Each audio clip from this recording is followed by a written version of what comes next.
Messieurs, bonsoir. Jusqu'alors, nous avions essayé de ne pas trop montrer notre inquiétude à propos du sort d'Alain Colas, qui n'est toujours pas arrivé à Pointe-à-Pitre, mais cette fois, disons-le, on a vraiment peur pour lui. Le Breguet Atlantique de la Marine nationale est revenu bredouille de sa mission la nuit dernière.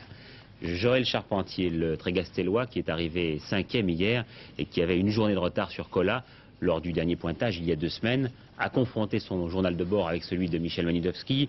Lui aussi avait un peu de retard sur Colas et ils avaient choisi la même route. Eh bien, une certitude, il est arrivé quelque chose, et peut-être quelque chose de grave.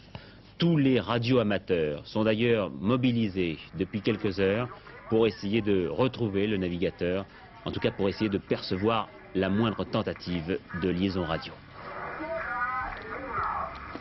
Est-ce que vous pourriez, sur certaines fréquences, capter les radios des bateaux sur la route du Rhum, celle d'Alain Colas par exemple? Oui, aujourd'hui, à titre exceptionnel, nous avons le droit d'écouter les fréquences autres que celles qui sont radio-amateurs, compte tenu des circonstances un peu exceptionnelles, et disons, on peut effectivement aujourd'hui... Et vous avez reçu quelles instructions?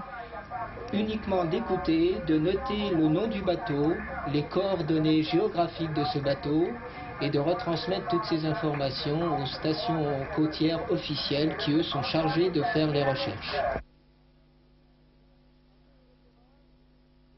Après le repérage, c'est maintenant la recherche. Le Breguet Atlantique de la Marine nationale, qui avait été utilisé jusqu'ici pour des missions de repérage des concurrents de tête, vient de recevoir la consigne de fouiller l'Atlantique à la recherche des solitaires dont on est sans nouvelles.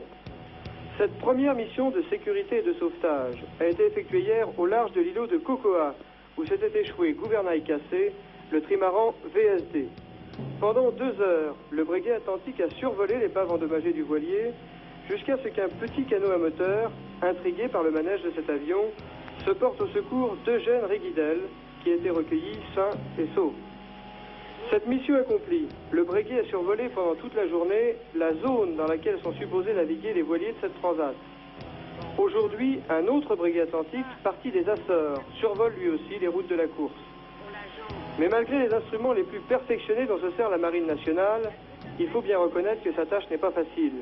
Chercher un voilier dont on ne connaît pas la position depuis longtemps, c'est presque aussi difficile que de chercher une aiguille dans une botte de foin. Et c'est le cas précisément de Manureva, le voilier d'Alain Colas dont on a perdu la trace depuis 15 jours. Sa famille inquiète est intervenue pour que des recherches approfondies soient entreprises.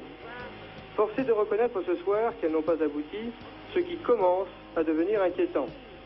Mais les solitaires qui sont déjà arrivés à Pointe-à-Pitre refusent de croire à la catastrophe et préfèrent penser que Alain Colas, victime d'un ennui d'ordre technique, rallie Pointe-à-Pitre avec des moyens de fortune, et que dans ces conditions, le retard est tout à fait explicable. Oui, Alain